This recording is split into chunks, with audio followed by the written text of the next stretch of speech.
So if you're planning to come to UK, so this video can make it really easy for you to decide if you really see your future in UK or not. Hello everyone, welcome back to my YouTube channel Unstoppable Ray. आज की video में हम बात करने वाले हैं is UK really the land of opportunities. इस video में हम बात करेंगे रियल प्रोज एंड कॉन्स की, lifestyle, job market and culture के पर्सपेक्टिव से। So if you are planning to come to UK, so this video can make it really easy for you to decide if you really see your future in UK और not. So let's get started. So सबसे पहले हम बात कर लेते हैं job opportunities की। Let's dive into the pros. UK job market is very diverse. चाहे आप हेल्थ केयर की बात कर लो, फाइनेंस की बात कर लो, टेक की बात कर लो, you will get a lot of options. सबके लिए कुछ ना कुछ है। तो अगर आप यहाँ पे इन एरियाज में जॉब ढूंढते हो, आपको जॉब भी मिल जाएगी, आपको स्पॉन्सरशिप भी मिल जाएगी, and after being in that sponsorship visa 5 साल के बाद आपको ILR मिल जाएगी और सेटल भी हो जाओगे। सो यूके में job opportunities you will get a lot if you are well deserved. अगर आपके पास अच्छी skills हैं, अच्छा knowledge है, then you will get the job. There is no doubt about it. यहाँ का जो जॉब का कल्चर है वो पर्सनली मुझे बहुत ज़्यादा पसंद है। I will talk about India because मैंने इंडिया में भी काम करा है और मैं यहाँ पे भी काम कर रही हूँ, तो मुझे बहुत ज़्यादा डिफरेंस दिखाई देता है। मुझे पता है कि मेरे काम की यहाँ पे वैल्यू है। वहाँ पे आपसे ओवर टाइम भी करवाएंगे, आपको इतनी वैल्यू भी नहीं देंगे। There is like a lot of things जो कि वहाँ से बहुत ज़्यादा डिफरेंट है। यहाँ का वर्क कल्चर मुझे सच में बहुत ज़्यादा अच्छा लगता है। अब बात कर लेते हैं कॉन्स की। यहाँ पे जो सबसे बड़ा कॉन है काम करने का वो ये है कि अगर आपको स्पॉन्सरशिप मिल जाती है for example from a employer, तो आपको वो 5 साल ड्रैग करना, या फिर अगर आप स्विच कर रहे हो आपको फिर से स्पॉन्सरशिप ढूंढना, it's a lot of stress. आपको बहुत ज़्यादा स्ट्रेस में रहना पड़ता है कि oh my God, my time is going to expire, अब मुझे दूसरा स्पॉन्सर ढूंढना पड़ेगा and all of that. The second thing that I feel is very unfair for people who are coming from abroad to UK. आपको यहाँ पे अगर job चाहिए तो दे वॉन्ट यूके एक्सपीरियंस। आपको एक्सपीरियंस शो करना पड़ता है क्योंकि कंपटीशन इतना ज़्यादा टफ है, तो वो नए लोगों को एक्सेप्ट नहीं करते हैं जल्दी से। So if you are planning to come here and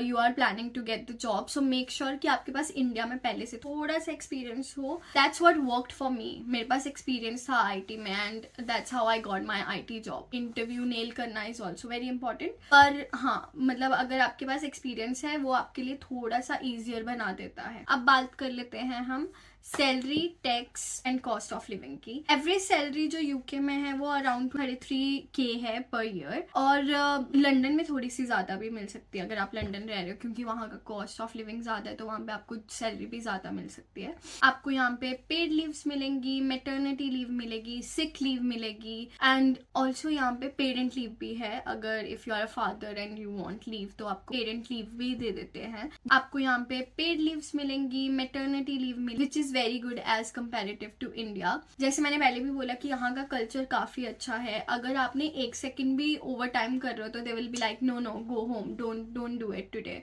आपके आउट ऑफ वर्क आवर्स में आपको डिस्टर्ब नहीं करेंगे, और अगर आप उनको डिस्टर्ब करो they will not find it good. So now if we look into the cons, यहाँ पे कॉस्ट ऑफ लिविंग काफी ज्यादा है, specially if we talk about rents in London और in the major cities.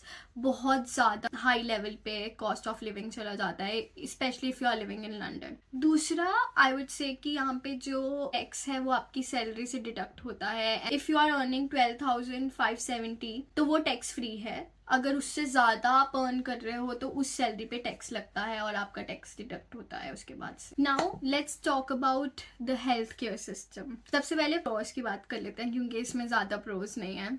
Cons की मेरे पास list है। यहाँ पे NHS चलता है, नेशनल हेल्थ सरचार्जेस, तो वो आपको if you are coming from abroad as well, आप पहले से उसका वीजा फीस के साथ उसका पे करके आते हो तो आपको फ्री एक्सेस मिलता है उसके लिए, तो उसकी there is no charges. Also if there is like any emergency, GP appointments और even the maternity services, they are free of cost. आपको कुछ पे नहीं करना पड़ता यहाँ पे, that all is free. May be मेरा पर्सनल एक्सपीरियंस बहुत ख़राब रहा है NHS के साथ, तो इसलिए मुझे ऐसा लगता है, लेकिन I would say generally as well, I didn't like NHS over here. यहाँ पे long waiting होती है अपॉइंटमेंट्स के लिए. अगर आप उनको फॉर एग्जाम्पल आपको इमरजेंसी में भी जाना है, sometimes you have to wait 2 to 3 hours in the emergency as well, so which is very disgusting. For example, I understand, like, you know, they are serving people and whatever, but they have very less staff, जिसकी वजह से वो emergency में भी वो emergency वाला feel नहीं दे पाते हैं, इमरजेंसी जैसा ट्रीटमेंट नहीं मिल पाता है. until unless they don't see that you are dying, they will not quickly attend you. You will still have to wait in the queue for hours and hours, even if you are going for the emergency thing, which really sucks. So the other thing is कि अगर आप यहाँ पे चले जाओगे, आपको कोई problem, बेहोश हो गए हो ना, तो जब आप बेहोश होके उठोगे ना, दे विल आस्क यू आपने पैरासीटामोल लिया. मतलब are you kidding me? Even if you are pregnant और आपको कॉन्ट्रैक्शंस हो रहे हैं, आपको कोई प्रॉब्लम हो रही है, तब भी पूछेंगे आपने पैरासीटामोल लिया. I don't understand their obsession with paracetamol. उनके पास और कुछ नहीं है, वो सिर्फ ये आपके सिर में दर्द है पैरासीटामोल, पेट में दर्द है पैरासीटामोल, आप कहीं से गिर गए हो पैरासीटामोल, हर चीज में फ्लू है paracetamol, everything. All problems, one solution is paracetamol for them. I don't understand this. I do not encourage this. So that's why I do not prefer to go to NHS. I really feel sometimes कि मैं घर पे ही अगर ठीक हो जाऊँ तो better है, क्योंकि वहाँ पे जाने का कोई फायदा नहीं है. They are just going to give me one paracetamol and say okay, go home. So yeah, and also you don't want to wait for hours to get attended. So yeah, this was about healthcare system, which is not so good. Now moving on, let's talk about quality of life and the culture over here. सबसे पहले pros की बात कर लेते हैं.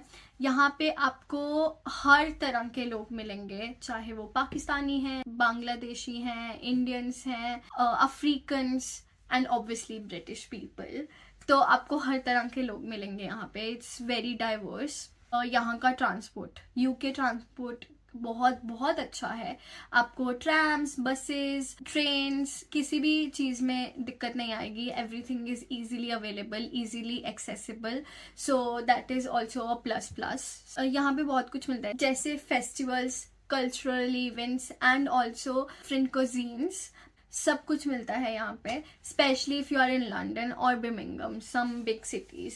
सो you will get everything over here. Now let's talk about cons. सबसे बड़ा con है weather. It is so unpredictable कि अगर आप अपनी विंडो से देख रहे हो and you are getting ready and you will be like oh wow it's sunny and all of that, as soon as you will step out, it will start raining. I mean, in one day you can see everything. Rain, snow, if it is winter, obviously.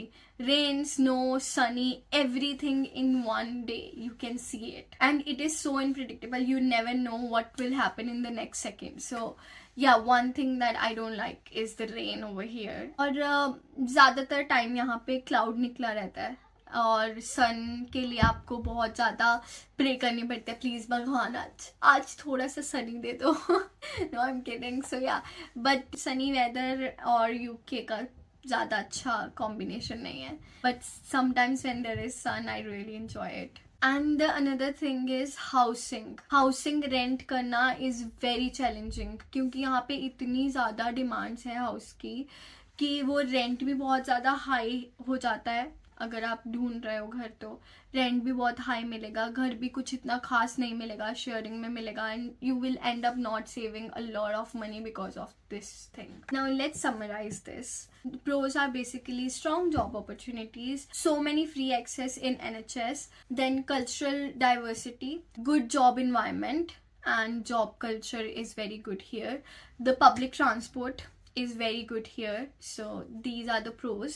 The cons are visa restrictions, housing and weather challenges, NHS long wait, and obviously high rent and cost living. Now let's talk about the big question कि should you move to UK or not. अगर आप a skilled occupation में से हो, जैसे IT, nursing and engineering, तो ये आपके लिए best country है. Also if you like work life balance, multicultural environment enjoy करते हो, या फिर अगर आप हाई लिविंग कॉस्ट को अफोर्ड कर सकते हो, तो UK is the best country for you. लेकिन if you like warmer weather and if you like freedom from visa constraints and you like cost efficient lifestyle, then this may not be the perfect fit for you. So did you find UK a really land of opportunities? अगर मैं देखूं तो मेरे लिए yes, of course it is, because I have grown a lot after moving here. मैं बहुत कुछ सीखी हूँ, बहुत कुछ चेंज आया है मेरे अंदर, बहुत लाइफ चेंजेस भी आए हैं. So it is a really good country to come. So yeah, this brings us to the end of the video. I really hope you enjoyed watching this. If you did, please like, share and subscribe, and see you in the next one. Take care. Bye bye.